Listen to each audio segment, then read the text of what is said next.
नमस्कार, स्वागत आप सभी का। आप देख रहे हैं यूपी विशेष। मैं हूं आपके साथ तुषार कौशिक। यूपी में उद्यमियों को सीएम योगी आदित्यनाथ एक बड़ा तोहफा दिया। एमएसएमई सेक्टर के 56,754 उद्यमियों को बांटे लोन। सीएम योगी आदित्यनाथ ने उद्यमियों को एक मुश्त बांटे हैं 2002 करोड़ रुपए के लोन।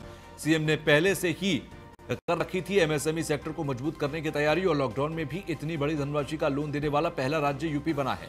केंद्र से आर्थिक पैकेज ऐलान के तत्काल बाद एमएसएमई सेक्टर को यह तोहफा मिला है। सीएम योगी आदित्यनाथ ने रोजगार संगम ऑनलाइन मेले की व्यापक शुरुआत की। एक टेबल पर उद्यमियों और बैंकर्स को बैठाकर लोन दिया। 56,754 इकाइयों में से मिली 2 लाख लोगों को रोजगार की गारंटी। ऐसे में सीएम योगी आदित्यनाथ ने दिखाई सिंगल विंडो सिस्टम की तस्वीर। एमएसएमई सेक्टर में रोजगार उपलब्ध कराने में युद्ध स्तर पर जुटे हैं सीएम योगी आदित्यनाथ ने एमएसएमई का ई साथी पोर्टल भी लॉन्च किया है। सीएम योगी ने कहा कि कामगारों और श्रमिकों को बनाएंगे यूपी की ताकत। हमारे लिए पलायन का कल हटाने का भी एक बड़ा अवसर है। हमारी कोशिश अब दीपावली में चीन से नहीं आएंगे गौरी गणेश की मूर्तियां। गोरखपुर के टेराकोटा में है चीन से बेहतर मूर्तियां बनाने का हुनर। देश का सबसे बड़ा एमएसएमई सेक्टर यूपी में है, और ऐसे में कोरोना संकट के दौरान ही यूपी में खड़ी हुई पीपीई किट की 26 यूनिटें, छोटी बड़ी मिलाकर यूपी में 90 लाख एमएसएमई इकाइयां हैं। सीएम योगी आदित्यनाथ ने कहा, एक जिला एक उत्पाद पर विशेष फोकस है। इस मुहिम से जुड़ने वाले उद्यमियों को प्रोत्साहन देने की कोशिश है।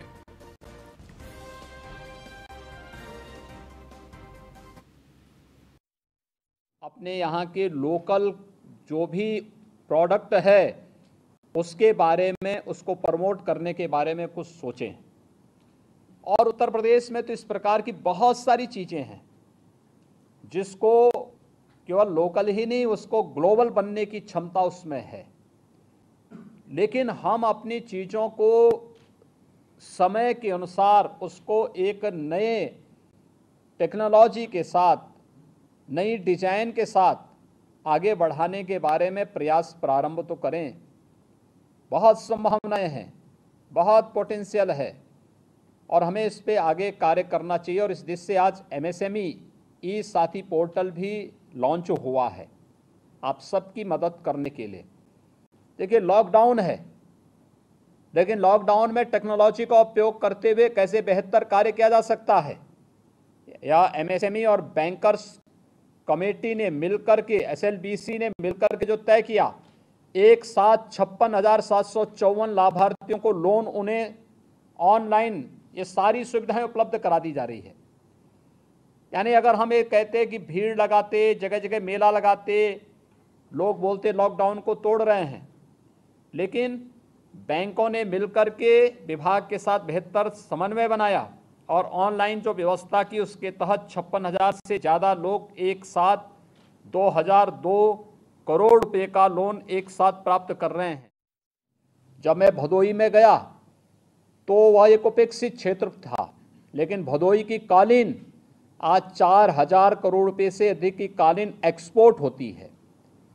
मैं मुरादाबाद में गया, वहाँ पर ब्रास की जो आइटम थी वह पहले उपेक्षित अपने को महसूस कर रही थी, आज 6,000 करोड़ रुपए से अधिक का ब्रास के आइटम एक्सपोर्ट होते हैं। ऐसे ही फिरोजाबाद में ग्लास की आइटम है, कन्नौज का इत्र है, या फिर अलग अलग जगह पर अलग अलग प्रकार की आइटम है। मेरा मानना है कि हमें इस समय के अनुरूप सोचने की ताकत विकसित करनी पड़ेगी।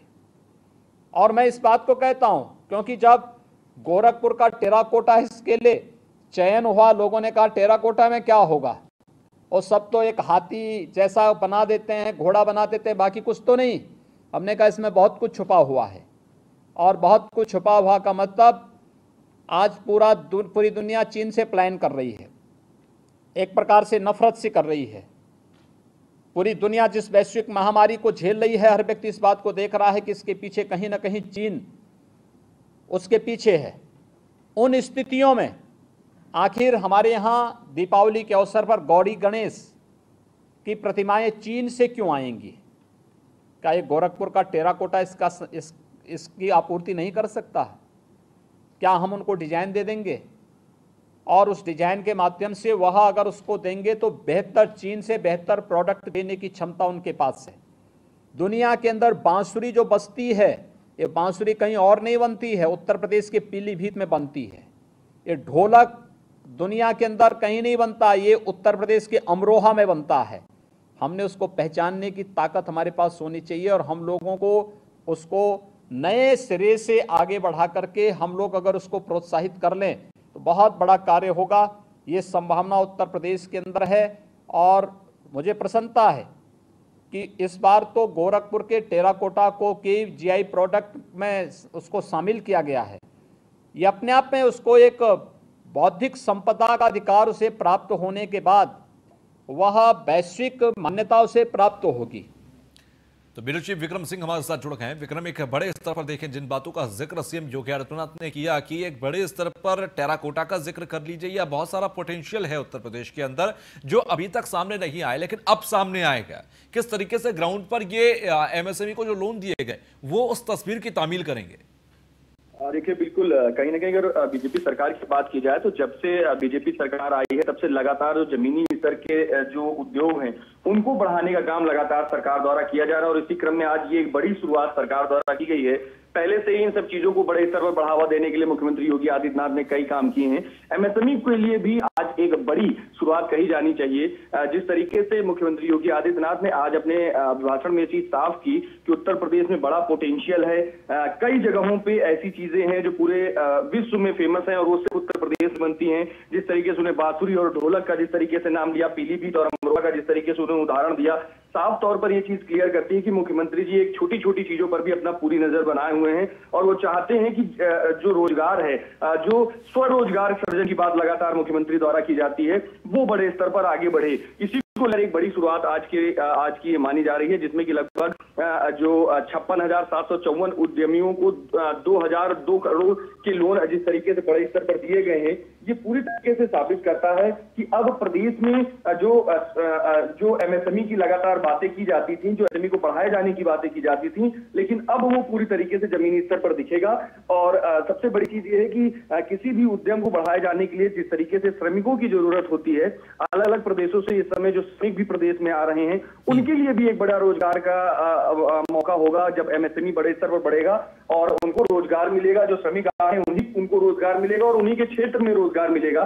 तो कह सकते हैं कि प्रदेश सरकार जिस तरीके से इन्होंने ये पूरा एक प्लान बनाया है, जो कार्य योजना बनाई है, इसमें सबका विकास एक साथ संभव है और बड़े स्तर पर जो जमी है वो भी बढ़ेंगे। विक्रम, रोजगार की बात की जा रही है कि कहीं ना कहीं 2 लाख लोगों को रोजगार इस पूरे योजना से मिलेगा, ये जो लोन दिया गया इससे मिलेगा। जो एक बड़ी समस्या कोरोना के दौरान देखी जा रही थी प्रदेश के दौरान की एक बड़ा सेटबैक यहां पर रोजगार के लिहाज से भी लगेगा, क्या वो सेटबैक यहां पर कवर अप होगा?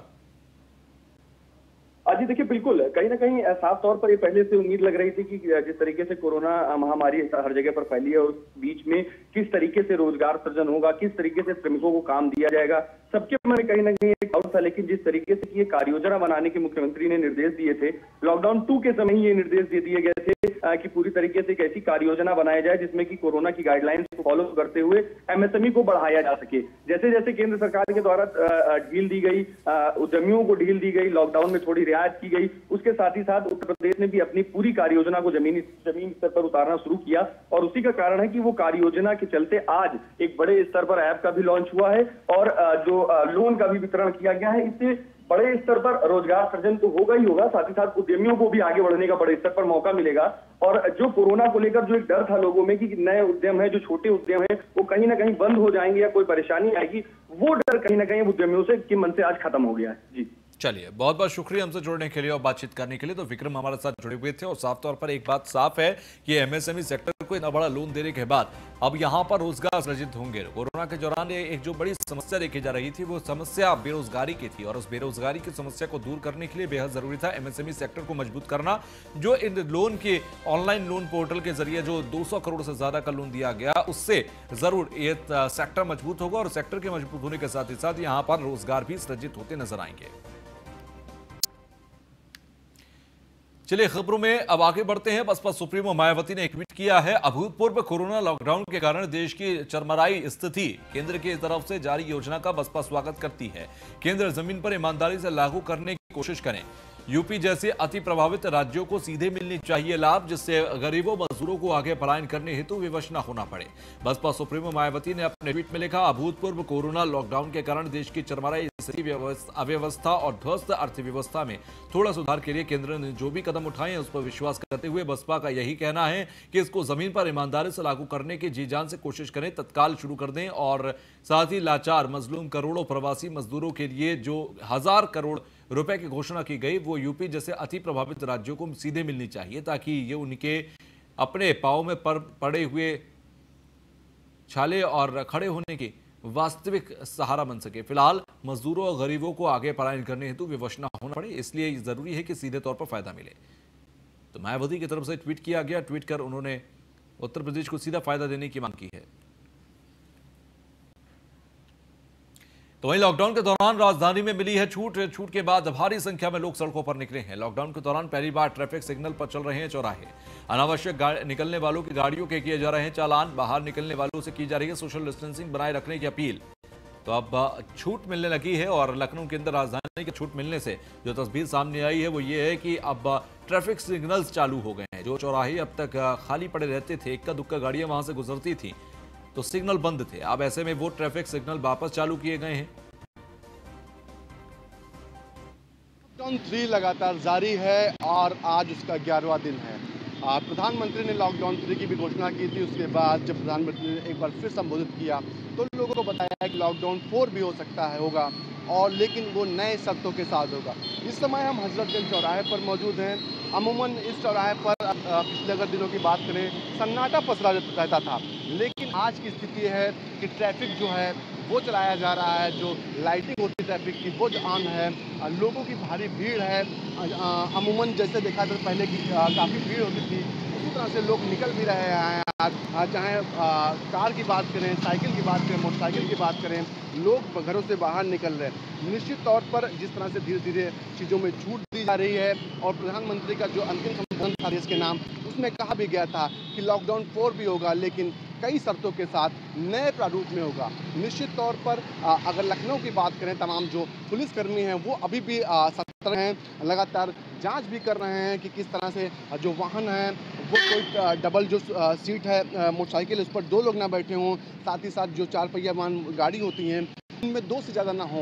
उन सब मानकों का ध्यान रखते हुए निश्चित तौर पर फोर्स तैनात है और लगातार चेकिंग कर रही। तमाम चालान भी किए जा रहे हैं, गाड़ियाँ सीज भी की जा रही हैं। लेकिन इन सब के बावजूद जो अभी की स्थिति बनी हुई है वो वास्तविक स्थिति ये है कि लोग घरों से बाहर निकल रहे हैं और ट्रैफिक जो है वो लगातार चलाया जा रहा है। जो अमूमन पहले देखा जाता था, पिछले जो लॉकडाउन पहला फर्स्ट और सेकंड रहा, इस चौराहे पर बिल्कुल भीड़ नहीं होती थी। आप बिना ट्रैफिक सिग्नल देखिए निकल सकते थे, लेकिन अब सिग्नल चल रहे हैं और जो लोग हैं वो घरों से निकल रहे हैं। लखनऊ से न्यूज़ इंडिया के अश्विनी कुमार, सहयोगी रमेश वर्मा के साथ। तो वहीं मुजफ्फरनगर से खबर है कि अभी भी पैदल चल रहा मजदूर और हादसों के बाद भी प्रशासन की दिख रही है सुस्ती। प्रवासी मजदूरों की नहीं ले रहा कोई सुध। बड़ी संख्या में पैदल ही बिहार की तरफ जा रहे हैं मजदूर, लेकिन कोई भी सुध लेने को तैयार नहीं है। हादसों के बाद भी प्रशासन की सुस्ती दिख रही है। मुजफ्फरनगर में हादसा हुआ, कई मजदूरों ने अपना दम तोड़ दिया। बुरी तरह से वहां से दर्दनाक तस्वीरें सामने आई, लेकिन इसके बावजूद भी सड़कों पर आप देखेंगे मजदूरों की तस्वीर नजर आएगी जो मजदूर बिहार की तरफ चले जा रहे हैं। लेकिन प्रशासन की सुस्ती है कि अभी तक प्रशासन इन्हें रोकने की जहमत नहीं उठा रहा।